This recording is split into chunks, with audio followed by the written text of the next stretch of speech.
జ్యోతస్సు హి ధ్రువో మృత్యు ధ్రువం జన్మ మృతస్య స తస్మాత్ పరిహారార్థే నత్వం శోషమర్షసి అని భగవద్గీత మనకి చెప్పడం జరిగింది.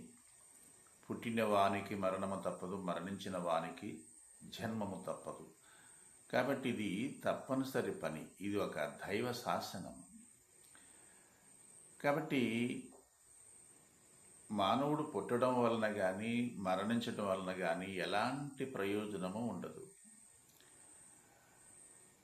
84 లక్షల జీవరాశులు కూడా పుట్టడము, చావడము, మళ్ళీ పుట్టడము, మళ్ళీ చావడము అనేటువంటి ఈ భవరోగ చక్రములో పడి గిరగిర అవశులై తిరుగుతున్నారు.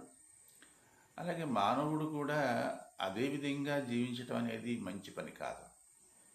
అన్ని జన్మాల కంటే మహా దుర్లభమైనటువంటిది మానవ జన్మ. కాబట్టి ఇతర జీవుల వలె భవరోగములో పడి పుట్టిక సావు అనేటువంటి చక్రములో తగులుకొని సామాన్యంగా చనిపోవడం అనేటువంటిది మంచిది కాదు. అతీతమైనటువంటి దైవశక్తి ఏదైతే ఉందో దాన్ని గ్రహించినప్పుడే మానవ జన్మ యొక్క గొప్పతనం తెలుస్తుంది. అలా కాకుండా సామాన్యము యొక్క జీవుల వల్లే మరణించడం అనేటువంటిది అది చాలా మంచి పని కాదు. కనుకనే దుర్లభో మానుషో దేహో ప్రాణీనాం క్షణభంగర అని అంటారు. ఇతర జీవుల కంటే మానవుడు చాలా గొప్పవాడని శాస్త్రాలన్నీ కూడా ఘోషిస్తున్నాయి. పెద్దలందరూ కూడా అలాగే చెబుతున్నారు.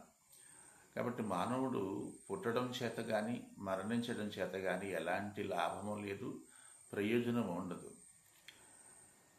పుట్టిన తర్వాత మానవుడు ఒక మంచి కార్యక్రమాన్ని, ఏదైనా మంచి లోకోద్ధర కార్యక్రమాన్ని చేసి మరణించడం అనేది మంచిది. మహనీయులు, ప్రాచీన మహర్షులందరూ కూడా అలాగే చేశారు. రామకృష్ణాది అవతార పురుషులు కానీ, ఇంకా వశిష్ఠాది మహర్షులు కానీ, ఎందరెందరో మహానుభావులు వారు జన్మించటం, వారు తరించటం, లోకాన్ని తరింపచేయడానికి అనేక కార్యక్రమాలు చేశారు. అందువల్లనే వారి కీర్తి లోకములో ఆసంద్రార్కంగా నిలిచిపోయింది. అలా కాకుండా కేవలం మానవుడు ఉదర పోషణ కోసమే జీవిస్తూ శిష్ణోదర పారాయణుడై జీవిస్తూ మరణించినట్లయితే అతనికి ఎలాంటి లాభము ఉండదన్నమాట. కాబట్టి ప్రతి మానవుడు కూడా మంచి పనులు చేయడానికి ఉపక్రమించి మంచి పనులు చేస్తూ, మంచి పనులు చేస్తూ, లోకోద్ధారమైనటువంటి కార్యక్రమాలు నిర్వహిస్తూ ఆసంద్రార్కంగా తన కీర్తిని పోకుండా కీర్తి ప్రతిష్టలు నిలబెట్టుకునేలా అవకాశాన్ని కల్పించుకొని ప్రతి ఒక్కరూ మంచి కార్యక్రమాలు చేయించాలి. అప్పుడే మానవ జీవితం యొక్క గొప్పతనం నిలబడుతుంది. వారి కీర్తి శాశ్వతంగా లోకంలో నిలిచిపోతుంది. అలా కాకుండా ఎలా పడితే అలాగే జీవించటం అనేది, మానవుడు జీవిస్తే ఇతర పశుపక్షాదులకి ఇతనికి ఎలాంటి భేదము కనిపించట్లేదు. కాబట్టి అతని జీవితం వ్యర్థమైపోతుంది అన్నమాట. కాబట్టి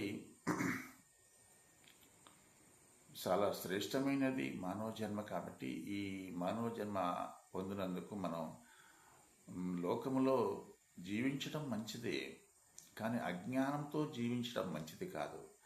అతనికి ఎలాంటి జన్మ ప్రయోజనం ఉండదు. కాబట్టి ప్రతి మానవుడు కూడా లోకాన్ని ఉద్ధరించడానికి ఒక మంచి కార్యక్రమాన్ని చేసి మరణించడం అనేది ప్రతి మానవుని యొక్క కర్తవ్యము, లక్ష్యము. అలా కాకుండా జీవించినట్లయితే అతని జీవితము మోతికి పువ్వు వలె వ్యర్థమైపోతుంది అని పెద్దలు చెప్పడం జరిగింది. ఈ విషయాన్ని అందరూ కూడా ముముక్షులందరూ గ్రహించి మేము ఈ జీవితాన్ని సఫలీకృతం చేసుకొని భర్తఖండంలో పుట్టినందుకు మంచి పనులు చేస్తూ లోకాన్ని ఉద్ధరించే కార్యక్రమాలు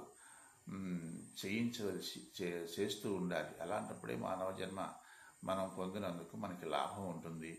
మన కీర్తి లోకములో అసంద్రార్కంగా నిలిచిపోతుందని అందరూ గ్రహించాలి. స్వస్తి.